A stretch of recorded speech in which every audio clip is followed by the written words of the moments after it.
Hello everyone. तो इस video में हम देखेंगे आयु संबंधी प्रश्न, इनको कैसे सॉल्व करना है और आसान से आसान तरीके से इनको सॉल्व करने की कोशिश करेंगे। ये सारे प्रश्न पिछले एग्ज़ाम में आए हुए हैं, तो वीडियो को लास्ट तक ज़रूर देखिएगा क्योंकि इसी टाइप के क्वेश्चन एग्ज़ाम में पूछे जाते हैं। तो क्वेश्चन शुरू करते हैं। अजय की आयु अपने पिता की आयु का छठा भाग है। 10 वर्ष बाद अजय के पिता की आयु जय की आयु से दोगुनी होगी।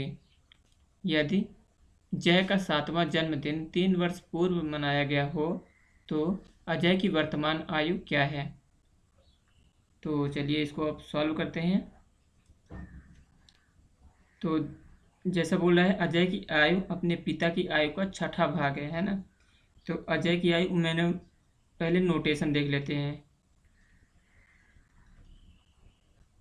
नोटेशन देखते हैं। बोलता है कि अजय, ठीक है, तो अजय को हम क्या मानते हैं, अजय, इसको हम डिनोट करेंगे ए से, और उसके पिता को यानी फादर को इनको एफ से देखेंगे और जय को जे से। ठीक है, तो ये नोटेशन हो गए। अब क्या बोलते हैं, 10 वर्ष बाद, पहले तो देख लेते हैं अजय की आयु क्या है। अजय की आयु पिता की आयु का छठा भाग है, तो छठा भाग मतलब 1/6 एफ हो गया। ठीक है, फिर 10 वर्ष बाद अजय के पिता की आयु 10 वर्ष बाद बोलता है, तो अजय की पिता की वर्तमान आयु क्या है, एफ है, तो 10 वर्ष बाद क्या हो जाएगी, एफ प्लस 10, यही तो होगी। तो 10 वर्ष बाद अजय के पिता की आयु जय की बोल रहे हैं ना, ठीक है, जय की आयु से दोगुनी होगी, दोगुनी हो गई। ठीक, ये हमने बना दिया। अब क्या बोलता है, यदि जय का 7वां जन्मदिन, जय का 7वां जन्मदिन 3 वर्ष पूर्व मनाया गया था, ये 7 साल मान लो तो 3 वर्ष पूर्व मनाया गया था, तो आज उसकी एज क्या हो जाती, आज उसकी एज क्या हो जाएगी, ये हो जाएगी, इसको यहाँ पे 3 वर्ष पहले मनाए थे, 3 और जोड़ दिए तो वर्तमान आयु उसकी क्या हो गई, 10 वर्ष का जय हो गया है ना। अगर जय 10 वर्ष का हो गया है तो इसके पिता की आयु आप कैसे निकालोगे, इस इक्वेशन में देख लो, एफ प्लस 10 इक्वल्स क्या हो जाएगा, 20। लेकिन यहाँ पे आपको देखना है 10 वर्ष बाद जय से दोगुनी थी, तो 10 वर्ष बाद आपको यहाँ पे 10 ऐड करना पड़ेगा, तो यहाँ पे 2 इंटू क्या हो जाता है 30, 2 इंटू 20 हो जाएगा, है ना। फिर क्या हो जाएगा, ये टोटल 40 हो गया, तो f प्लस 10 इक्वल्स 40 ईयर है, तो f इक्वल्स कितना हो गया 30 ईयर। f जो इसके पिता की आयु हो गई वो कितने वर्ष हो गई, 30 वर्ष पिता की आयु हो गई। ठीक है, अब पिता की आयु 30 वर्ष है, तो आप इस इक्वेशन में देखो, अजय की वर्तमान आयु पूछ रहा था, तो a इक्वल्स क्या हो जाएगा 1/6, और उसके पिता की आयु कितनी है 30 वर्ष, हमने सॉल्व करके निकाला है, तो a की आयु कितनी आ गई, ये आ जाएगी 5 वर्ष। तो यहाँ पे देखो अजय की आयु कितनी हो गई 5 वर्ष, जय की आयु कितनी हो गई 10 वर्ष, और उनके फादर की आयु कितनी हो गई 30 वर्ष। तो ये आंसर हो जाएंगे। आई होप समझ में आ गया है। अगला क्वेश्चन देख लेते हैं। इस क्वेश्चन का करेक्ट आंसर नहीं आता है तो इस क्वेश्चन को आप स्किप कर सकते हो, और इसका आंसर होगा इनमें से कोई नहीं। आप सॉल्व करके देख सकते हैं। अगर आपको ये क्वेश्चन में प्रॉब्लम होती है तो आप मुझे कमेंट कर सकते हैं, ठीक है, जिससे मैं आपको अगले क्वेश्चन में, अगले वीडियो में इस क्वेश्चन का सोल्यूशन बता सकता हूँ। देखते हैं अगला प्रश्न, ये 12वां प्रश्न देख लेते हैं। वेदांत की वर्तमान आयु शीतल की 7 वर्ष बाद की आयु से 4 वर्ष कम है। शीतल और शिप्रा की वर्तमान आयु के बीच क्रमशः 13:23 का अनुपात है। ठीक है, शिप्रा नूतन से 12 वर्ष छोटी है, जिसकी वर्तमान आयु 58 वर्ष है, मतलब नूतन की आयु कितनी दे दिया है 58 ईयर। वेदांत की वर्तमान आयु क्या होगी, वेदांत की आयु पूछ रहा है यहाँ पे कितनी होगी। तो चलिए सॉल्व करते हैं इसको। तो देखिए, जैसे उसने बोला था वेदांत की वर्तमान आयु, वेदांत को हम पहले नोटेशन देख लेते हैं। सबसे पहले बनाना चाहिए नोटेशन, ठीक है। आप किसको कैसे दर्शाओगे। तो मैं यहाँ बोल रहा हूँ वेदांत को मैं क्या लिखूँगा, मैंने वेदांत को वी लिख लिया, ठीक है। फिर क्या है शीतल, तो शीतल को मैं लिखूँगा एस से, और शिप्रा है इसको मैं लिख लिया मान लो के से, ठीक है। फिर उसके बाद एक और है नूतन, नूतन को एन से लिख लिया, ठीक है। ये हमारे नोटेशन हो गए। अब देखते हैं सोल्यूशन कैसे करना है इसका। तो वेदांत बोल रहे हैं वेदांत की वर्तमान आयु कितनी है, शीतल की 7 वर्ष बाद, शीतल की 7 वर्ष बाद इतनी हो जाएगी शीतल की, तो है ना 7 वर्ष बाद की आयु से 4 वर्ष कम है, -4 कर दो इसमें, तो ये आ गया पहली इक्वेशन हमारी बन गई। फिर उसके बाद क्या है शीतल और शिप्रा की वर्तमान आयु के बीच क्रमशः 13:23 का, तो शीतल और शिप्रा अनुपात कितना है 13/23, है ना। ये हो गया, ये इक्वेशन 2 बन गई। फिर उसके बाद क्या है शिप्रा नूतन से 12 वर्ष छोटी है, तो शिप्रा को हमने किससे दर्शाया था के से, तो ये नूतन से 12 वर्ष छोटी है। नूतन की आयु फिर कितना बोलता है 58 वर्ष दे के रखा है, तो के इक्वल्स कितना हो जाएगा 58 - 12, ठीक है। तो यहाँ से के इक्वल्स कितना आ गया, के इक्वल आ जाएगा 46 ईयर। तो के अगर 46 वर्ष का है या है, जो शिप्रा है 46 वर्ष की है, तो अब इक्वेशन 2 में देख लो शीतल बटे किसका है शिप्रा का, तो शिप्रा की कितनी 46 वर्ष, तो ये कितना हो जाएगा 13/23, है ना। तो 23 से ये कट जाएगा, इधर से ये कट जाएगा, है ना। तो ये कितना आ गया 2 आ गया यहाँ पे।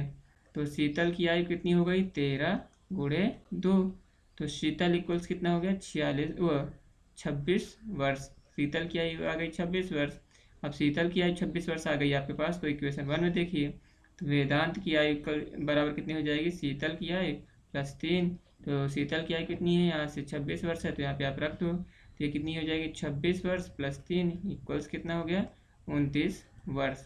तो ये आ गई वेदांत की आयु 29 वर्ष। आई होप समझ में आ गया है आपको कैसे सॉल्व करना है ये।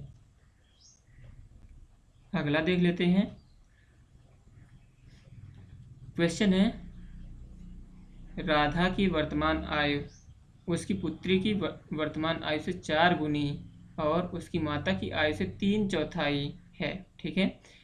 उन सभी की वर्तमान आयु का योग 155 वर्ष है।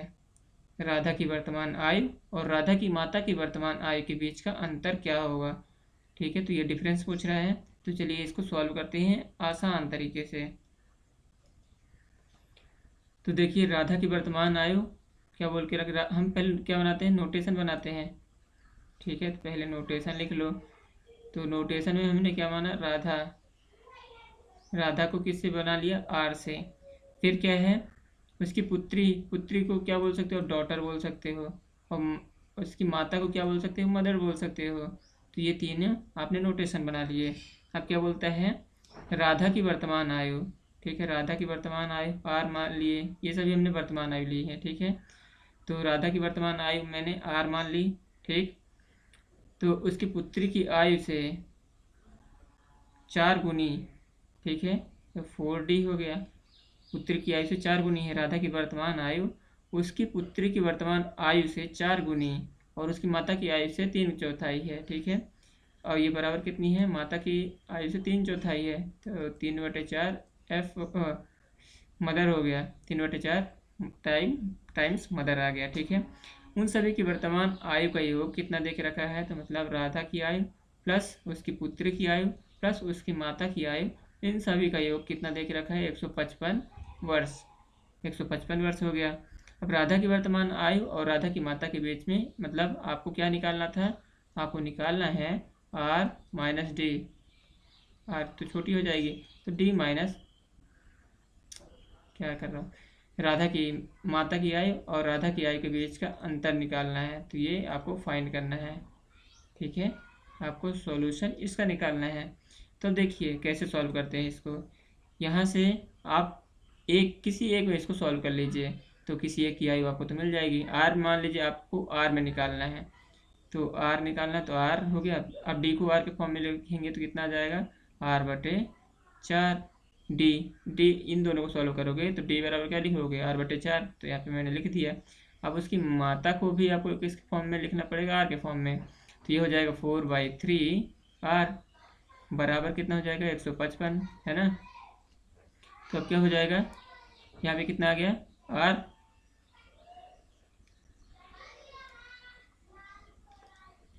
ये इन दोनों को आप एलसीएम ले लीजिए। तो ये 12r हो गया प्लस 3r प्लस 4r, ठीक है, बराबर कितना हो गया, नीचे में 12 हो जाएगा तो 12 को मैं इधर डायरेक्ट लिख दे रहा हूँ। तो 155 गुणे 12 कर सकते हो आप।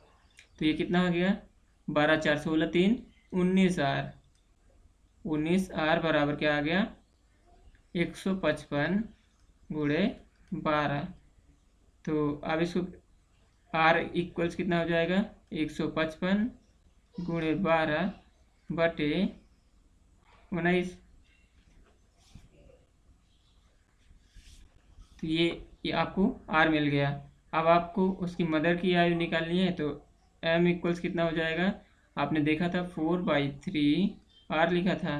तो मदर की आयु निकालने के लिए 4/3 करना है आपको इंटू 155 गुणे 12 बटे 19 करोगे। तो 3 से आप इसको काट सकते हो तो 3 चौको 12 हो गया। तो ये कितना हो जाएगा 4 इंटू 155, इसको 16 हो जाएगा, 4 जो 16 अपॉन 19, है ना।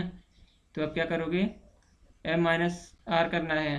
तो 155 दोनों में कॉमन है तो 155 आपने लिख लिया बटे 19 कॉमन कर लिया, डिवाइडेड बाई माइनस क्या करोगे 16 माइनस 12, है ना। तो ये कितना आ गया 4 आ गया। तो आंसर क्या आ जाएगा, इन दोनों की आयु के बीच का डिफरेंस ये आ जाएगा 155 भागे 19 गुणे 4।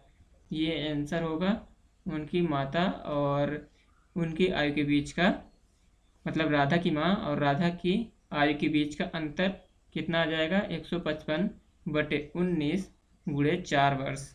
तो अगर आप सॉल्यूशन इसका आंसर देखोगे तो आंसर में ऐसा कोई भी ईयर नहीं दे के रखा है जो आपको इतना ही पड़ेगा, ठीक है। तो ये सारे के सारे आंसर गलत हो जाएंगे।